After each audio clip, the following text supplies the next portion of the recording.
Hey guys, what's up? Welcome back to Let's Play Link to the Past. So in the last episode, we got the Tempered Sword, and we also got probably one of the most, if not the most important upgrades in the entire game, which is half magic. Meaning that all magic items that we use from here on out only costs half. So yeah, the medallions and stuff that we've been getting, they're gonna be even more useful than they already are, because they won't eat away at your magic now. But yeah, I just had to hit all those stakes down so I can get into this room where I can get heart piece number 18. So getting pretty close. But another reason why I wanted to come back over here to the Dark World is because inside this ruined house we get a chest that we can't open, unfortunately. So we just gotta take the thing with us. Now, one thing to keep in mind about this chest in particular is that you cannot dash with it at all. If you try dashing, I'll just show you. Yeah, it pretty much leaves the chest behind. So, yeah, you just gotta walk all the way around with this thing just dragging right behind you. And actually, I want to dip back into the light world for just a second. And yes, you can take that chest with you into the light world, because there's something I forgot to do. Now, how you're supposed to find out about this is that that old man that one wolf boy, whatever it is, was taught about from before, whenever you got the flute. He said play for some tired old man in Kakariko Village, and once you play that flute in front of him, he'll tell you to play that in front of this weather vane here. And what happens is that the flute gets a very, very significant upgrade in that you can use the flute to pretty much teleport yourself to one of 8 different locations throughout the game. And I'll be completely honest with you guys, one other thing about this chest here, I thought for the longest time that you couldn't jump off of ledges with that chest. Maybe it's one other item that I'm getting mixed up with this chest. I don't know, but anyways, now that we got that, we actually want to head down over here towards the desert area. Oh, actually, there's one other thing I need to do before I head right over there. Is that I actually want to go back into the Dark World just so I can get the ability to teleport back into the Light World and have my spot reserved. You'll see why in just a little bit. So yeah, I know it's just a lot of back and forth here. Oh yeah, watch out for that guy and that green guy, but more importantly that guy, because that thing will eat your items, meaning your shield and that kind of stuff. So yeah, don't let him touch you. I mean, he can steal some of your other items too, like some of your rubies and your bombs and arrows and stuff. So he's, I guess, a lot more dangerous than that thief or whatever it is from the Village of Outcasts. And you also got thieves in the Lost Woods too. So yeah, watch out for those guys. So yeah, the real reason why we needed this chest is because we want to go talk to this guy right over here. And he can open this chest for us. As long as we don't tell anybody about it. Yeah, I'm not going to tell anybody about this fourth and final magic bottle. Well, of course I'm going to tell you guys, but it's a secret to everyone. Anyways, just want to dip back into the Dark World for just a second because, yeah, this little section will go right back to the Light World. And it'll put us right on top of this cliff over here. It's where we can get access to one more giant stone tablet where we do need the Book of Medora. And in doing so, we get quite possibly the most overpowered spell in the entire game, Bombos. Okay, that's actually kind of funny there. I get just enough magic to get me back up to max. But yeah, Bombos is obscenely good in this game. It's basically a full screen instant death move on all enemies. And yeah, Bombos is definitely going to be getting quite a bit of use. But yeah, it's definitely going to be getting quite a bit of use in a later dungeon. But there's actually one other thing that well, I intend to do with Vamos towards the end of said dungeon.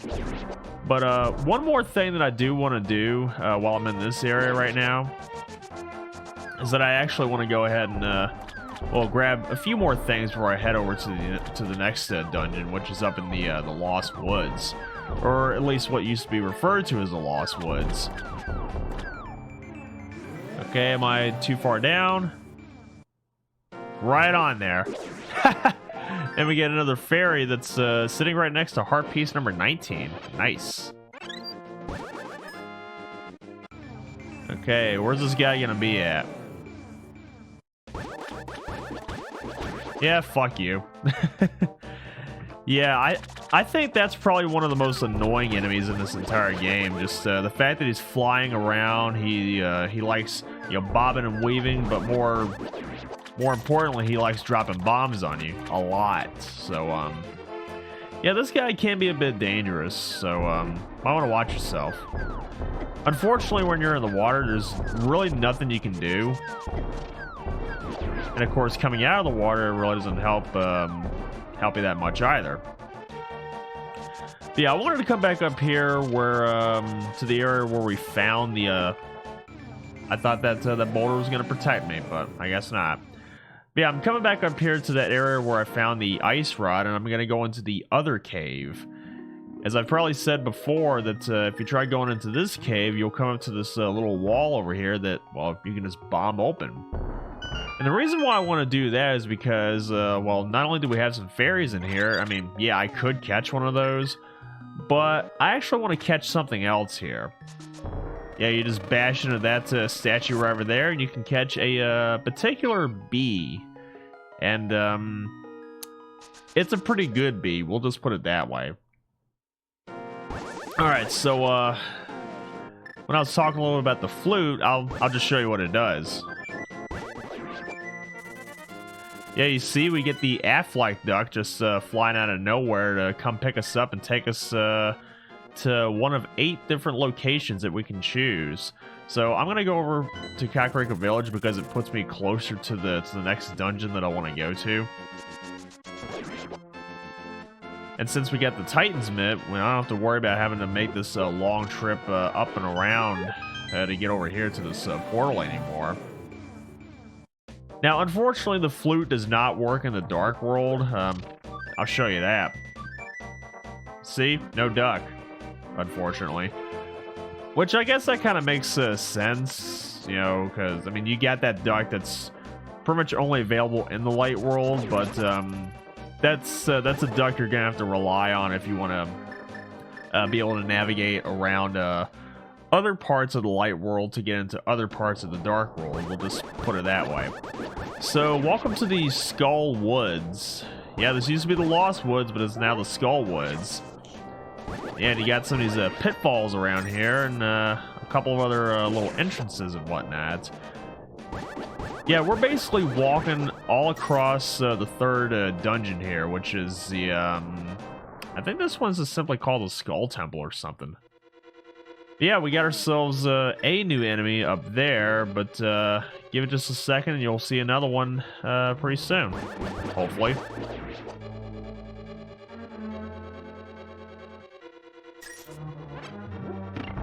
Okay, you're not... There you are. Yeah, we got the Wall Master showing up. Oh god, that lag. Yeah, Wall Masters are probably one of the most annoying enemies in this dungeon, because if you remember playing the original Zelda, if that guy grabs you, he'll take you back to the very beginning of the dungeon, or at least the point of the dungeon in which you entered, and that's something to keep in mind there. Yeah, we got the red Stalfos jumping around here. Oh yeah, I probably should mention after getting the big key that that mummy-looking dude that's actually called a Gibdo.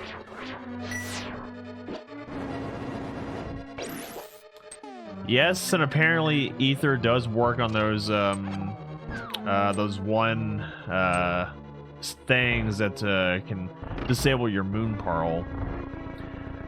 I mean, there have been times where I thought the magic powder would work really well on them, but I don't know. Maybe I must have gotten either ones that are just outright immune to it, or maybe I'm not really good at sprinkling, this stuff on them.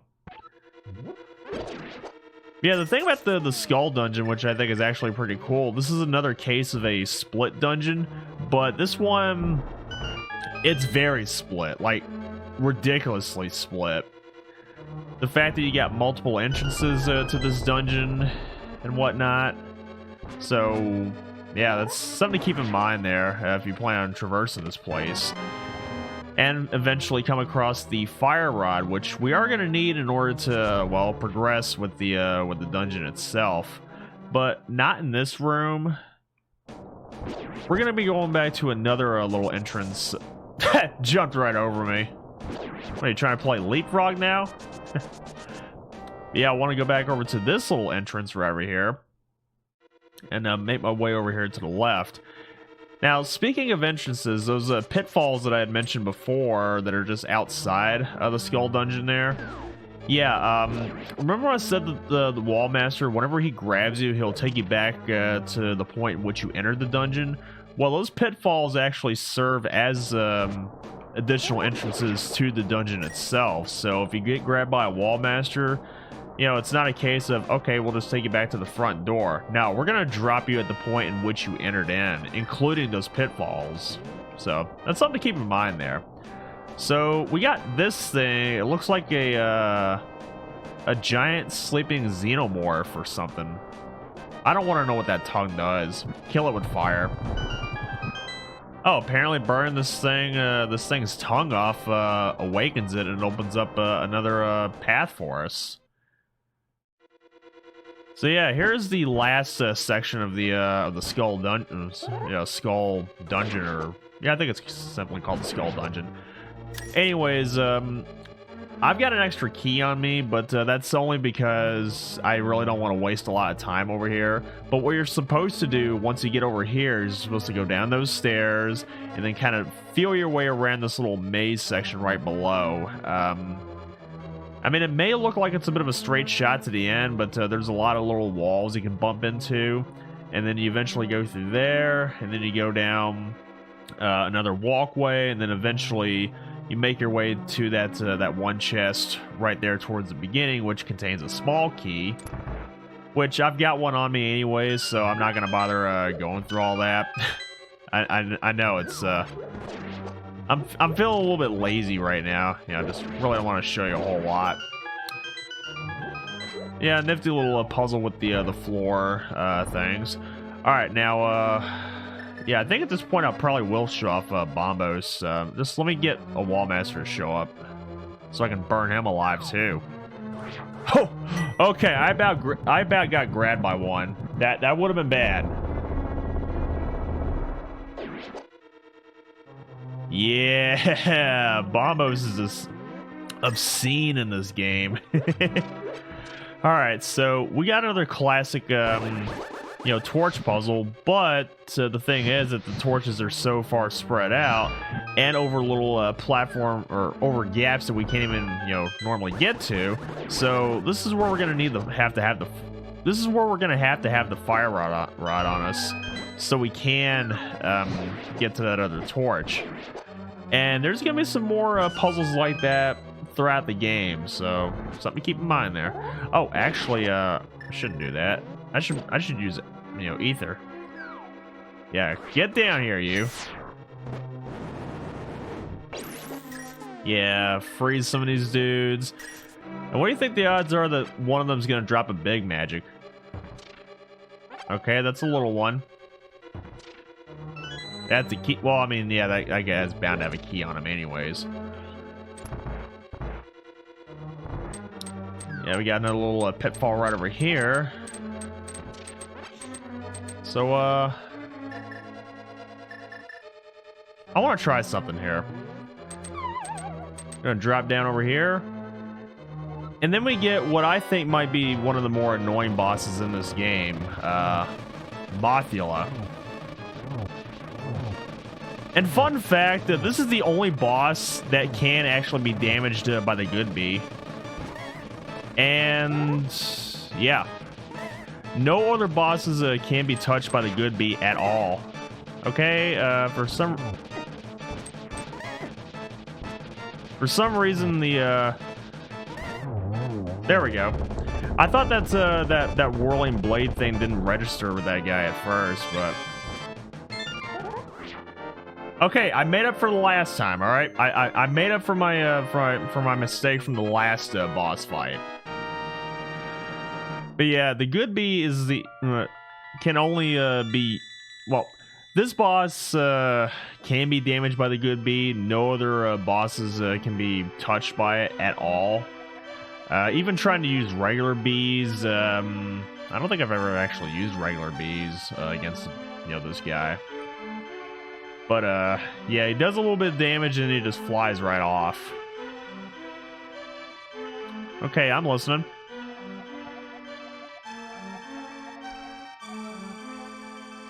Yeah, it makes sense. You get the great climactic battle of good versus evil.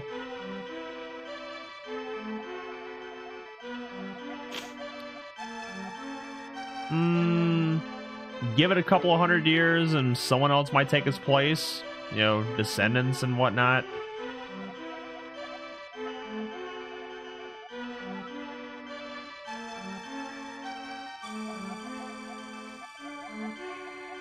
Why is everyone assuming that I'm descended from these knights? Well, I kind of have to anyways. I mean, that's the point of this whole series, for the most part.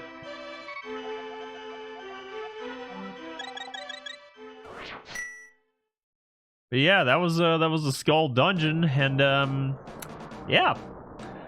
So yeah, 3 crystals down, 4 more to go, and we still got a lot of stuff left to explore. So until then, I'll see you guys on the next episode of Let's Play Link to the Past. So you have a good evening, and I'll see you guys later.